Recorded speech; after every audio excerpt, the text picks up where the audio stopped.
ആത്മാവേ എന്നിൽ വന്നു നിറയണമേ. പരിശുദ്ധാത്മാവേ കൃപ ചൊരിയണമേ.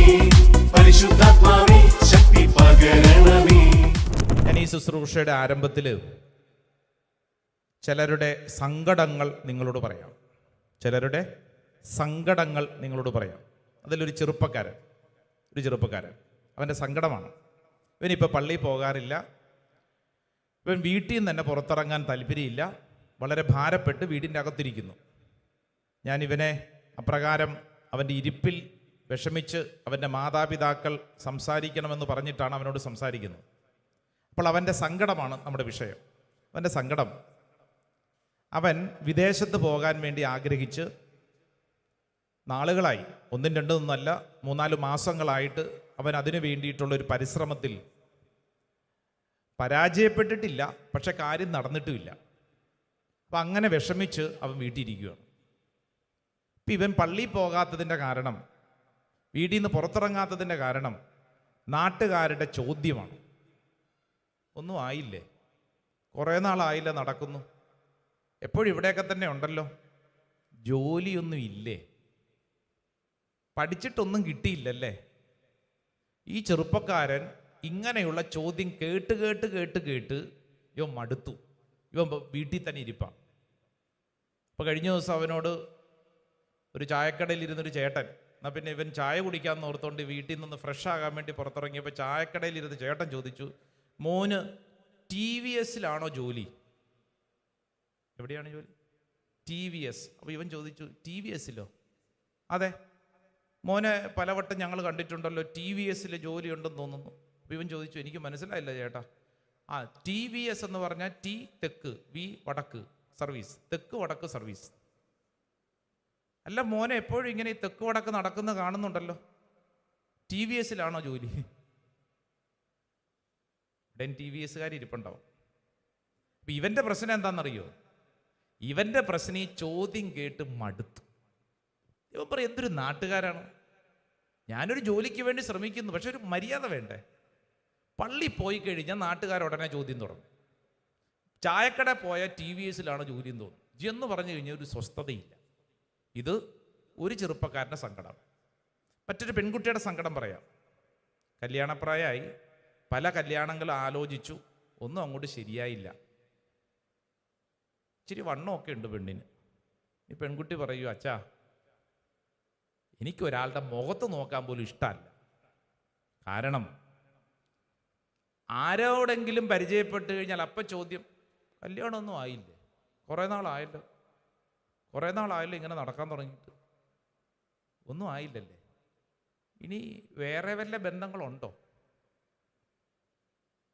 വല്ല കുഴപ്പം വല്ലതും ഉണ്ടോ? നാട്ടുകാരുടെ ചോദ്യമാണ്. എൻ്റെ അച്ഛാ എന്തോരം ചോദ്യമാണ്. വീട്ടുകാരുടെ കൂട്ടത്തിലെങ്ങും ഞാൻ പോകത്തില്ല എന്ന് മാത്രമല്ല, ബന്ധുക്കളുടെ വീടുകളിലൊന്നും പോകുന്നില്ല. മൊത്തം നിരാശയാണ്, മൊത്തം സങ്കടാച്ച, മൊത്തം ഒരു ഭാരപ്പെട്ടിരിക്കുകയാണ്, വല്ലാത്തൊരു ഡാർക്ക് അടിച്ചിരിക്കുകയാണ്. എന്തോരം ചോദ്യങ്ങളാണ്, ഒരു സമാധാനം കിട്ടുന്നില്ല. ഇവിടെ ഇരിക്കുന്ന ഒരുപക്ഷെ ഈ ഓൺലൈനിൽ പങ്കെടുക്കുന്ന ചിലരുടെ ഉള്ളിലും സമാനമായ ചില അനുഭവങ്ങൾ ഉണ്ടാവും. നാട്ടുകാരുടെ ചോദ്യം, ഒന്നും ആയില്ലേ? ഇതെന്താ ഇങ്ങനെ നടക്കുന്നത്? ഇതെന്തായി അല്ലേ? ഇപ്പോൾ വിദേശത്തുനിന്ന് ഒരാൾ വന്നു കഴിഞ്ഞാൽ അയാളുടെ 2 ചോദ്യങ്ങളാണ് നമ്മൾ ചോദിക്കുന്നത്. വിദേശത്തുനിന്ന് ഒരാൾ വന്നു കഴിഞ്ഞാൽ നിങ്ങൾ പിറ്റേ ദിവസം കണ്ടുമുട്ടി, നിങ്ങളുടെ ഒരു സുഹൃത്തോ ആരെങ്കിലും ഒരാൾ. അപ്പം നമ്മുടെ ആദ്യത്തെ ചോദ്യം, 2 ചോദ്യം. ആദ്യത്തെ ചോദ്യം എന്താ? എനിക്കൊന്നും ഇല്ലേന്ന്. അത് തന്നെ കറക്റ്റ്. ആദ്യത്തെ ചോദ്യം അതാ, എനിക്കൊന്നും ഇല്ലേ, വന്നതല്ലേ, എനിക്കൊന്നും ഇല്ലേ, ഒന്നും കൊണ്ടുവന്നില്ല എനിക്ക്. രണ്ടാമത്തെ ചോദ്യം, ഇനിയിപ്പോൾ അയാൾ എന്തെങ്കിലും തന്നെന്ന് വിചാരിച്ചു, ഒരു സ്പ്രേ കൊടുത്ത് ആശ്വസിപ്പിച്ചു, അപ്പോൾ അടുത്ത ചോദ്യം, സ്പ്രേ കിട്ടി, അടുത്ത ചോദ്യം, ഇനി എന്നാ പോകണത്? ഇത്രയേ ഉള്ളൂ. ഇതാണ് 2 ചോദ്യം. വിദേശത്ത് നിന്ന് വലിയ കാര്യമായിട്ട് നാട്ടിൽ നൊസ്റ്റാൾജി അടിക്കാൻ വേണ്ടി വന്നതാണ്. ഈ വിദേശത്തുള്ളവർ നാട്ടിൽ വരുമ്പോൾ നിങ്ങൾ പ്രത്യേകത കണ്ടിട്ടില്ലേ? ഈ വിദേശത്തിരിക്കുന്നവർ ഈ റീൽസിൽ നമ്മുടെ നാട്ടിലുള്ള ചായക്കടകളും വെള്ളച്ചാട്ടങ്ങളും മരത്തിൻ്റെ ചുവടും ഇതെല്ലാം കണ്ട് അവരുടെ വിചാരം നാട്ടിൽ വന്ന് ഇതെല്ലാം കാണണം, ഈ വലിയ ആഗ്രഹത്തോടു കൂടെ വരികയാണ്. ഇത്ര നാളും നമ്മുടെ വീടിനപ്പുറത്തുള്ള ചായക്കടയ്ക്കൊക്കെ ഇത്രയും പ്രചാരം ഉണ്ടെന്ന് അവർ പറയുമ്പോഴാണ് നമ്മൾ അറിയുന്നത്, അല്ലേ? എന്തെല്ലാം കടകളാണ്, വാസുവേട്ടൻ്റെ കട, രഘുവേട്ടൻ്റെ കട, അഭിരാമിയുടെ കട, അല്ല ഇഷ്ടം പോലെ കടകൾ. അയ്യോ, ഇത്രയും വലിയ കടകളൊക്കെ നമുക്ക് ചുറ്റും ഒട്ടത്തുണ്ടായിരുന്നു നമ്മളിപ്പോഴറിയുന്നത്. പക്ഷെ വിദേശത്തുനിന്നുള്ളവർ വന്നിട്ട് പറയും, ദേ നമ്മുടെ അപ്പുറത്തും ഇപ്പുറത്തുമൊക്കെ ഇഷ്ടം പോലെ കടകളുണ്ടല്ലോ. അപ്പോൾ ഈ ആഗ്രഹങ്ങളോടുകൂടി അവർ വരുമ്പോഴാണ് നമ്മുടെ ചോദ്യം, ഏത് ചോദ്യം? എനിക്കൊന്നും ഇല്ലേ? അവനോടെ കഷ്ടപ്പെട്ടായിരിക്കും ജീവിക്കുന്നത്, എനിക്കൊന്നും ഇല്ലേ? നീ എന്നെ മറന്നല്ലേ? ആ, നീ എന്നെ മറന്നു, ഇപ്പോൾ ഒന്നും ഇല്ലല്ലേ? അടുത്ത ചോദ്യം, ഇനി എന്നാ പോകുന്നത്? ഞാനിത് പറയുമ്പോഴത്തേക്ക് ഇവിടെ ഇരിക്കുന്ന ഓരോരുത്തരുടെയും ജീവിതാവസ്ഥ വ്യത്യസ്തം. ഓരോരുത്തരുടെയും ജീവിതാവസ്ഥ വ്യത്യസ്തം. നിങ്ങളുടെ ജീവിതത്തിൽ സമാനമായ ഏതെങ്കിലും ദുഃഖങ്ങളിലൂടെ കടന്നു പോകുന്നുണ്ടെങ്കിൽ, നാട്ടുകാരുടെ മുഖത്ത് നോക്കാൻ തന്നെ വല്ലാണ്ട് ഭാരപ്പെട്ട ഏതെങ്കിലും അവസ്ഥകളുണ്ടെങ്കിൽ, മറ്റുള്ളവരുടെ ചോദ്യങ്ങളാൽ നിങ്ങൾ വലയുന്നുണ്ടെങ്കിൽ, നിങ്ങൾക്ക് വേണ്ടി കർത്താവ് ഇന്നൊരു സന്ദേശവചനം നൽകുകയാണ്. അത് യോഹന്നാന്റെ സുവിശേഷം 14 അധ്യായം 27 തിരുവചനം. Saint John's gospel chapter 14 verse 27. 14 അധ്യായം 27 തിരുവചനം.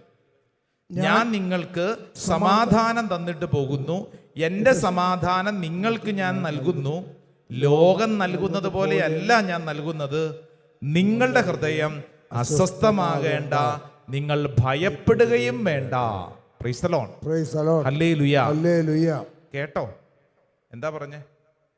നിന്റെ ഹൃദയം അസ്വസ്ഥമാകേണ്ട, നീ ഭയപ്പെടുകയും വേണ്ട. ഒച്ചത്തിൽ പറഞ്ഞേ ആമേൻ. ആമേൻ. ഇതാരോടാ ഇത് പറയുന്നത്? പറഞ്ഞ ഇതാരോടാ ഈ പറയുന്നത്? ഇത് കേൾക്കുന്ന ഓരോ വ്യക്തിയും ഹൃദയത്തിങ്കിലോട്ട് സ്വീകരിച്ചോണം. എൻ്റെ ഹൃദയം അസ്വസ്ഥമാകേണ്ട, ഞാൻ ഭയപ്പെടുകയും വേണ്ട.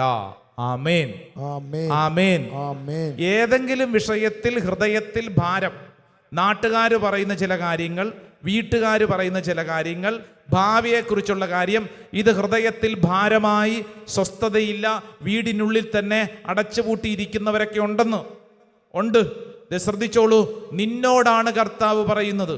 നിന്നോടാണ് കർത്താവ് പറയുന്നത്, നിന്റെ ഹൃദയം അസ്വസ്ഥമാകേണ്ട, നീ ഭയപ്പെടുകയും വേണ്ട. Praise the Lord. അടുത്തിരിക്കുന്ന ആളോടൊന്ന് കൈ കൊടുത്തോണ്ട് പറഞ്ഞ്, നിന്റെ ഹൃദയം അസ്വസ്ഥമാകേണ്ട, ഭയപ്പെടേണ്ട. പറഞ്ഞുകൊടു, നിന്റെ ഹൃദയം അസ്വസ്ഥമാകേണ്ട. ഇപ്പൊ പറഞ്ഞു കൊടുക്കുമ്പോൾ അയാൾക്ക് മനസ്സിലാവണമെന്ന് നിർബന്ധമൊന്നുമില്ല, പക്ഷെ പറയുക കേട്ടോ. അതിൻ്റെ ഇരിപ്പ് കണ്ടു കഴിഞ്ഞാൽ അതിനൊന്നും മനസ്സിലാവുന്നില്ല, അത് വിഷമിക്കണ്ട, അതങ്ങനെ ഇരുന്നോട്ടെ. പക്ഷെ അതിനോട് പറയണം. പറയുക എന്നുള്ളത് നമ്മുടെ കടമയാണ്. പറയണം, നിന്റെ ഹൃദയം അസ്വസ്ഥമാകേണ്ട, നീ ഭയപ്പെടുകയും വേണ്ട. Praise the Lord. ഹല്ലേലൂയ. എൻ്റെ പ്രിയപ്പെട്ടവരെ, ഇത് ദൈവവചനം വെറുതെ പറഞ്ഞു വെക്കുകയല്ല. ഇതൊരു തിയറി ആയിട്ട് അത് ശരി, നിന്റെ ഹൃദയം അസ്വസ്ഥമാകേണ്ട, ഭയപ്പെടേണ്ട പറഞ്ഞു. പക്ഷെ ഇത് എങ്ങനെ നമ്മൾ അനുഭവിക്കുന്നു? ഇത് നമ്മൾ വായിക്കാൻ തുടങ്ങിയിട്ട് നാളുകൾ കുറേ ആയില്ലേ? നമ്മളോട് തന്നെ പറയാൻ തുടങ്ങിയിട്ട് നാളുകൾ കുറേ ആയില്ലേ? ഇത് എങ്ങനെ എൻ്റെ ജീവിതത്തിൽ അനുഭവിക്കുന്നു? 14 അധ്യായം 1 തിരുവചനം. ഇന്ന് നിങ്ങൾക്ക് വേണ്ടി ഒരു ഹോംവർക്ക് പോലെ നൽകുന്നൊരു കാര്യം, സമയമെടുത്ത് ഇന്ന് നിങ്ങൾ 14 അധ്യായം, എത്ര വചനങ്ങളുണ്ടെന്നറിയാവോ? 14 അധ്യായം മൊത്തം നമ്മുടെ മുമ്പിൽ 31 വചനങ്ങളാണുള്ളത്. ഇന്ന് ജോൺ ചാപ്റ്റർ 14 31 വേർഡ്സ്. സമയം കിട്ടുന്നതനുസരിച്ച് ശാന്തമായിട്ടിരുന്ന് വായിക്കണം. ഈ 14 അധ്യായം ഇങ്ങനെ ഹൃദയത്തിൽ ഭാരം, ഏതെങ്കിലും തരത്തിൽ ഭാരമുള്ളവർ വായിച്ചിരിക്കേണ്ട, ധ്യാനിച്ചിരിക്കേണ്ട വചനഭാഗങ്ങളാണ് 14 അധ്യായം മുഴുവൻ. ശ്രദ്ധി പറഞ്ഞ ഹല്ലേലൂയാ, ഹല്ലേലൂയാ. അപ്പൊ ഇനി ശ്രദ്ധിച്ചോളൂ, ഈ ഹൃദയം അസ്വസ്ഥമാകേണ്ട, ഭയം വേണ്ട എന്നൊക്കെ പറഞ്ഞപ്പോൾ അതൊരു ആശയമായി, അതൊരു തിയറി ആയിട്ട് നിൽക്കുന്നു. എന്നാൽ നമ്മുടെ ഉള്ളിലുള്ള ചോദ്യം, പറയാൻ എളുപ്പമാണ്, തിയറി വായിക്കാൻ എളുപ്പമാണ്, ബട്ട് ഹൗ, എൻ്റെ ജീവിതത്തിൽ ഇത് എങ്ങനെ അപ്ലൈ ചെയ്യും എന്നുള്ളൊരു ചോദ്യമുണ്ട്. തിയറി പഠിച്ചാൽ നെക്സ്റ്റ് സ്റ്റേജ് ഇത് നമ്മൾ അപ്ലൈ ചെയ്യണം. എങ്ങനെ അപ്ലൈ ചെയ്യും? 14 അധ്യായം 1 തിരുവചനം വായിക്കൂ. 14:1. നിങ്ങളുടെ ഹൃദയം അസ്വസ്ഥമാകേണ്ട, ദൈവത്തിൽ വിശ്വസിക്കുവിൻ, എന്നിലും വിശ്വസിക്കുവിൻ. ഹല്ലേലൂയാ. നിങ്ങൾ ശ്രദ്ധിച്ചോ? അതിൻ്റെ അകത്ത് ചില കാര്യങ്ങൾ, കുഞ്ഞു കാര്യങ്ങൾ എഴുതിയിട്ടുണ്ട്. ശ്രദ്ധിച്ചോണം. എൻ്റെ കൂടെ ഒന്ന് ഏറ്റു പറഞ്ഞാലോ?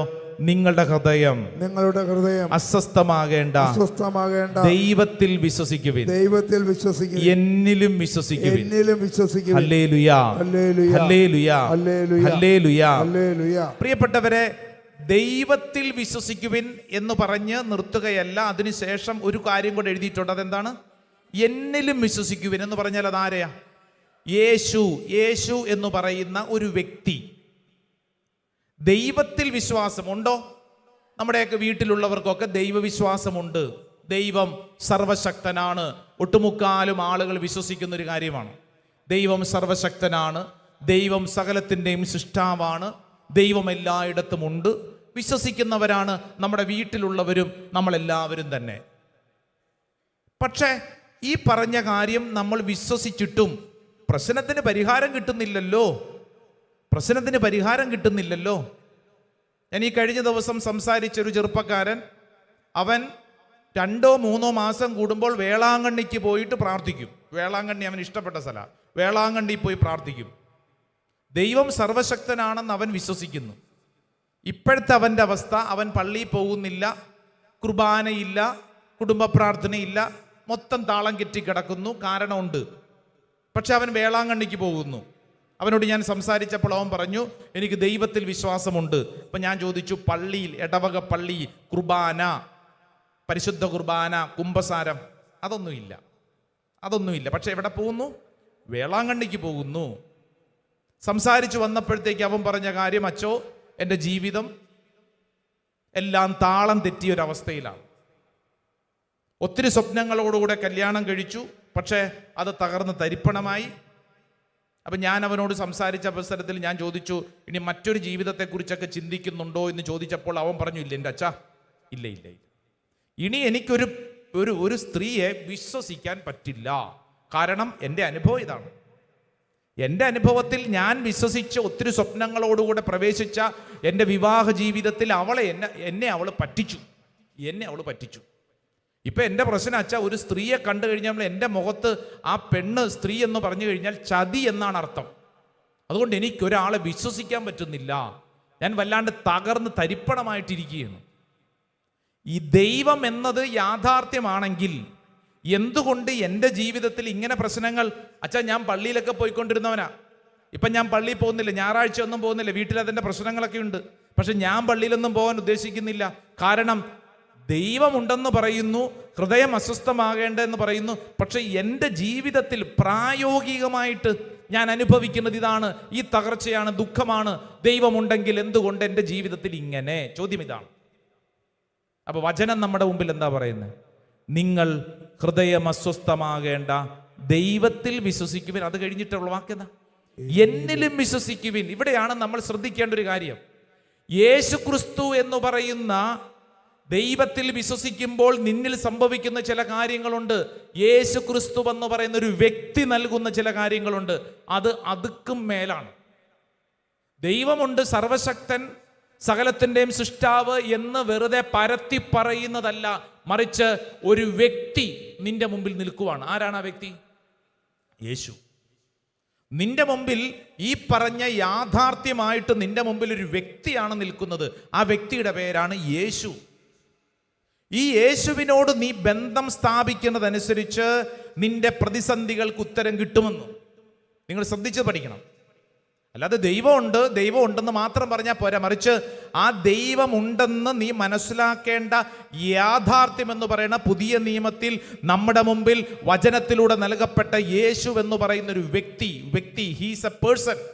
ഈ ഭൂമിയിൽ ജീവിച്ച് നമ്മളെപ്പോലെ ജീവിച്ച യേശു, ആ യേശു ക്രിസ്തുവിനോടുള്ള ബന്ധം നമ്മുടെ ജീവിതത്തിൽ ഈ ഹൃദയഭാരം മാറ്റും. സ്വർദ്ദിപ്പറ ഹല്ലേലൂയാ, ഹല്ലേലൂയാ. പ്രിയപ്പെട്ടവരെ, ഇതൊരു ആത്മീയ സീക്രട്ടാണ്. ഹൃദയം അസ്വസ്ഥമാകേണ്ട എന്ന് പറയുന്നതിനുള്ള ഉത്തരം, എങ്ങനെ എന്നുള്ള ചോദ്യത്തിനുള്ള ഉത്തരമാണ് യേശു എന്ന് പറയുന്ന ഒരു വ്യക്തിയാണ്. ആ യേശു ക്രിസ്തുവിനോടുള്ള സ്നേഹം, ആ യേശു ക്രിസ്തുവിനെ വ്യക്തിപരമായി നീ മനസ്സിലാക്കുന്നതനുസരിച്ച് നിന്റെ പ്രശ്നങ്ങൾക്കുള്ള പരിഹാരം നിന്റെ മുമ്പിൽ തെളിഞ്ഞു വരും. ഹൃദയം അസ്വസ്ഥമാകേണ്ട എന്നുള്ള കാര്യത്തിനുള്ള ഉത്തരം നിനക്ക് ലഭിക്കും. സ്വർദ്ദിപ്ര ഹല്ലേലൂയാ, ഹല്ലേലൂയാ. ഇന്നത്തെ ദിവസത്തില് ഒരു ഹോംവർക്ക് പോലെ യോഹന്നാന്റെ സുവിശേഷം 14-ാം അധ്യായം ശാന്തമായിട്ട് വായിക്കുക. മാത്രമല്ല, യേശു എന്ന് പറയുന്നൊരു വ്യക്തിയെ കൂടുതൽ മനസ്സിലാക്കാൻ, സ്നേഹിക്കാൻ. കാരണം നമ്മളെ ഇത്രമേൽ സ്നേഹിക്കുന്നത് വേറെ ആരുമില്ല. ഈ ഭൂമിയിൽ സകലതും നഷ്ടപ്പെട്ടു പോകുമ്പോഴും എന്നെ ഞാനായിരിക്കുന്ന അവസ്ഥയിൽ മനസ്സിലാക്കുകയും സ്നേഹിക്കുകയും ചെയ്യുന്ന എൻ്റെ ദൈവം, അതാണ് ഏറ്റവും വലിയ അനുഗ്രഹം. ശ്രദ്ധി പറഞ്ഞ പ്രൈസ് ദ ലോർഡ്. ഒന്ന് ചാടി എഴുന്നേറ്റ് നിന്നെ 2 കരങ്ങൾ സ്വർഗത്തിലേക്കൊന്ന് ഉയർത്തിപ്പിടിക്കാമോ? 2 കരങ്ങൾ സ്വർഗത്തിലേക്കൊന്ന് ഉയർത്തിപ്പിടിച്ച് കണ്ണുകളടച്ച് പ്രാർത്ഥിച്ചോളൂ.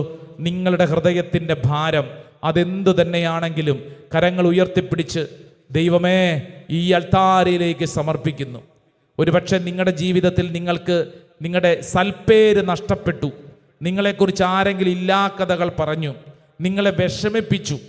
ഒരുപക്ഷെ നിങ്ങളുടെ സ്വപ്നങ്ങൾ തല്ലിക്കെടുത്തി മറ്റുള്ളവർ നിങ്ങളെ കരയിപ്പിക്കുന്നു. ഒരു പ്രോത്സാഹനവും നൽകുന്നില്ല. തൊട്ടതിനും പിടിച്ചതിനും കുറ്റം പറയുന്നു. ഒരു സ്വസ്ഥതയും കിട്ടുന്നില്ല. ഉറക്കം പോലും നഷ്ടപ്പെട്ടിരിക്കുന്ന അവസ്ഥ. ഓർത്തോർത്ത് ദുഃഖം. വിചാരിക്കുന്ന പോലെ കാര്യങ്ങളൊന്നും അങ്ങോട്ട് ശരിയായില്ല. വിചാരിച്ച ജോലി കിട്ടിയില്ല. വിചാരിച്ച പോലെ വിവാഹം നടന്നില്ല. വിചാരിച്ചതുപോലെ കാര്യങ്ങളൊന്നും നടന്നിട്ടില്ല. വിചാരിച്ച പോലെ ജോലി അങ്ങോട്ട് ശരിയായിട്ടില്ല. ഒരു നല്ല വീട് വെക്കണമെന്ന് ആഗ്രഹിച്ചിട്ട് അത് നടന്നിട്ടില്ല. ഒരു സ്ഥലം വാങ്ങണമെന്ന് വിചാരിച്ചിട്ട് നടന്നിട്ടില്ല. വിചാരിക്കുന്നത് പോലെ ഒന്നും നടന്നിട്ടില്ലായിരിക്കും. കരങ്ങൾ ഉയർത്തിപ്പിടിച്ചോ. നിന്റെ ഹൃദയം ഇന്ന് അസ്വസ്ഥമായിരിക്കുന്ന ഏത് വിഷയമാണെങ്കിലും ആ വിഷയത്തിലേക്ക് യേശുവിനെ ക്ഷണിച്ച് പ്രാർത്ഥിക്കുക. യേശുവേ, യേശുവേ, യേശുവേ എന്ന് നിന്റെ പ്രശ്നത്തിലേക്ക് നീ വിളിക്കുമ്പോൾ, നിന്റെ ഹൃദയഭാരത്തിലേക്ക് നീ വിളിക്കുമ്പോൾ, നിന്റെ ഹൃദയം അറിയുന്ന ദൈവം യേശു നിന്നിൽ ഇടപെടും. യേശു എന്ന് പറയുന്നൊരു വ്യക്തി, യേശുവിന്റെ നാമം പറഞ്ഞ് പ്രാർത്ഥിക്കണം. യേശുവിന്റെ നാമത്തിൽ സൗഖ്യമുണ്ട്. അവന്റെ ചിറകിന്റെ കീഴിൽ നിനക്ക് സൗഖ്യമുണ്ടല്ലോ. യേശുവേ എന്ന് പറഞ്ഞ് പ്രാർത്ഥിക്കണം. നിനക്ക് വിളിക്കാൻ ഒരു പേരുണ്ട്, അത് യേശുവിന്റെ പേരാണ്. നിന്റെ ജീവിതത്തിൽ നിന്നെ രക്ഷിക്കാൻ യേശുവുണ്ട്. കരങ്ങൾ ഉയർത്തിപ്പിടിച്ച് യേശുവേ എന്ന് വിളിച്ചൊന്ന് സ്തുതിച്ചൊന്ന് പ്രാർത്ഥിച്ച് ആരാധന, ആരാധന, ആരാധന, ആരാധന, ആരാധന. ദൈവമേ, ഞങ്ങൾ സ്തുതിക്കുന്നു. ഞങ്ങളുടെ എല്ലാ വിഷമങ്ങളും സമർപ്പിക്കുന്നു പിതാവിന്റെയും പുത്രന്റെയും പരിശുദ്ധാത്മാവിന്റെയും നാമത്തിൽ. ആമേൻ, ആമേൻ, ആമേൻ. എന്നിട്ടൊന്ന് മുട്ടുകുത്തി ദൈവസന്നിധിയിൽ പ്രാർത്ഥിക്കുകയാണ്. ഈശോയെ, ഈ ആരാധന സമയം ഞങ്ങളിതാ വിശ്വസിക്കുകയാണ്. ഞങ്ങളുടെ ജീവിതത്തിൽ ഞങ്ങൾക്ക് ഒത്തിരി ഹൃദയഭാരമുണ്ട് ഈശോയെ. ഞങ്ങളുടെ വിഷമങ്ങൾ ഒത്തിരി ഉണ്ട് ഈശോയെ. ഇത്രത്തോളം നടത്തിയ ദൈവം ഇനിയും നടത്തും. വിശ്വസിച്ചോണം. എൻ്റെ സഹോദര സഹോദരി, ഈ പരിശുദ്ധ അൾത്താര നിന്നെ പഠിപ്പിക്കുന്നു. ഈ ഭൂമിയിൽ നിന്നെ അറിയുന്ന ഒരു ദൈവമുണ്ട്, അത് യേശുവാണ്. ഈ ഭൂമിയിൽ നിന്റെ പ്രശ്നങ്ങൾക്ക് ഉത്തരം ലഭിക്കുന്ന ഒരിടമുണ്ട്, അത് ഈ പരിശുദ്ധ അൾത്താരയാണ്. യേശുവേന്ന് വിളിക്കാനുള്ള ഒരു തീരുമാനം, യേശുവിന്റെ മുമ്പിൽ നിന്റെ ജീവിതത്തെ സമർപ്പിക്കാനുള്ള തീരുമാനം. യേശു നിന്റെ ജീവിതത്തെ പുതുക്കിപ്പണിയും. കുരിശിലെ ഈശോ നിന്റെ ജീവിതത്തെ പുതുക്കിപ്പണിയും. 2 കരങ്ങളും സ്വർഗത്തിലേക്ക് ഉയർത്തി പ്രാർത്ഥിക്കുമ്പോൾ കണ്ണുകളടച്ച് നിന്റെ തൊട്ട് മുമ്പിൽ കുരിശിൽ കിടക്കുന്ന ഈശോയെ മനസ്സിൽ കാണണം. കുരിശിൽ കിടക്കുന്ന ഈശോ നിന്നോട് പറയുന്നു, എൻ്റെ മകനെ, മകളെ, ഇത്രമേൽ ഞാൻ നിന്നെ സ്നേഹിക്കുന്നു. കുരിശിൽ കിടക്കുന്ന ഈശോ നിന്നോട് പറയുന്നു, ഇത്രമേൽ ഞാൻ നിന്നെ സ്നേഹിക്കുന്നു. നിന്റെ ജീവിതത്തിന്റെ സകലമാന മുറിവുകൾ എനിക്ക് മനസ്സിലാകും. ഈശോ നിന്നോട് പറയുന്നു, നീ ഇന്ന് കടന്നു പോകുന്ന കണ്ണുനീര് എനിക്ക് മനസ്സിലാകും. നിന്റെ കുടുംബത്തിലെ പ്രശ്നങ്ങൾ എനിക്ക് മനസ്സിലാകും. കുരിശിൽ കിടക്കുന്നവനോട് നീ ഹൃദയം നുറുങ്ങിപ്പറ, ഈശോയേ, ഈശോയേ, ഈശോയേ, എനിക്ക് വേണ്ടി കുരിശിൽ മരിച്ചവന്, എനിക്ക് വേണ്ടി കുരിശിൽ മരിച്ചവന് കുരിശോട് ചേർത്ത് എന്റെ ജീവിതം സമർപ്പിക്കുന്നു. 2 കരങ്ങൾ സ്വർഗത്തിലേക്ക് ഉയർത്തിപ്പിടിച്ച് യേശുവേന്ന് വിളിച്ച്, യേശുവേന്ന് വിളിച്ച്, പോരാ, യേശുവേന്ന് വിളിച്ച് കരഞ്ഞ് പ്രാർത്ഥിക്കട്ടെ. ഓ ജീസസ്, എന്റെ കണ്ണുനീര്, എന്റെ അസ്വസ്ഥത, എന്റെ ഭാരം കർത്താവേ അങ്ങ് സൗഖ്യമാക്കി മാറ്റണമേ. ഈശോയെ, അങ്ങ് ഇടപെടണമേ. കർത്താവേ, അങ്ങനിൽ ഇടപെടണമേ. ഒരു പുതിയ അഭിഷേകം നൽകണമേ. ഈശോയെ, ഞങ്ങൾ അങ്ങയിൽ ആശ്രയിക്കുന്നു. ഈശോയെ, ഞങ്ങൾ അങ്ങയിൽ വിശ്വസിക്കുന്നു. കർത്താവേ, ഞങ്ങൾ അങ്ങയിൽ ആശ്രയിക്കുന്നു. കർത്താവേ, നിന്റെ ശക്തി ഞങ്ങളിലേക്ക് വെളിപ്പെടണമേ. കർത്താവേ, നിന്റെ ശക്തി ഞങ്ങളിലേക്ക് വെളിപ്പെടണമേ. 2 കരങ്ങൾ ഉയർത്തിപ്പിടിച്ച് ഈശോയെ എന്ന് വിളിച്ചെന്ന് പ്രാർത്ഥിച്ചു.